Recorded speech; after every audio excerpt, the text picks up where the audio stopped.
laboratorium memulai proses pembentukan kehidupan mereka. Di sini akan berubah menjadi ribuan pohon pisang. Teknisi memotongnya dan memasukkannya ke dalam kantong nutrisi. Kecuali untuk memastikannya bertunas, biarkan juga tumbuh sinkron. Kecambah kecil yang berkembang biak dipindahkan ke pembibitan. Mereka akan tinggal di sini selama 6 minggu dan kemudian dipindahkan ke lokasi penanaman. Mereka ditempatkan di lubang yang digali sebelumnya. Pohon pisang mudah hidup. Di bawah perawatan yang cermat mereka tumbuh dengan baik dari hari ke hari. Pekerja akan memupuknya secara berkala. Gunakan pesawat terbang untuk menyemprotkan insektisida. Pohon pisang sangat umum dengan bakteri. Seperti penyakit bintik hitam ini, hanya butuh beberapa minggu untuk menghancurkan seluruh peternakan. Menambahkan air sangat penting untuk memompa air dari penanaman hingga panen.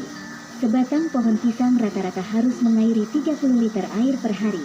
Laju pertumbuhannya cepat, kandungan air di dalamnya tidak sedikit. Setelah 9 bulan pertumbuhan, tanaman pisang mulai berbunga.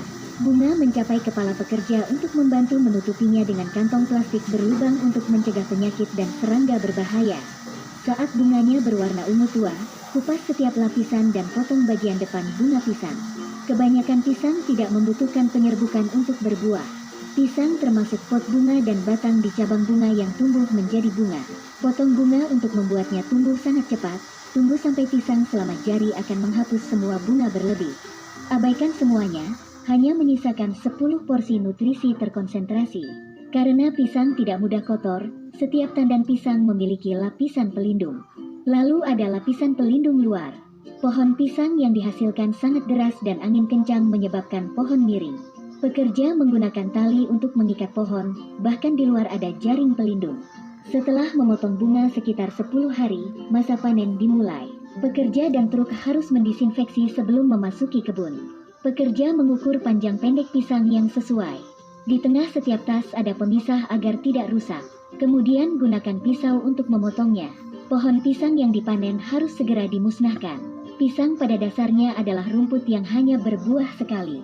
Meninggalkan pohon tidak masuk akal, juga dapat membentuk sarang serangga yang mempengaruhi pohon pisang musim depan.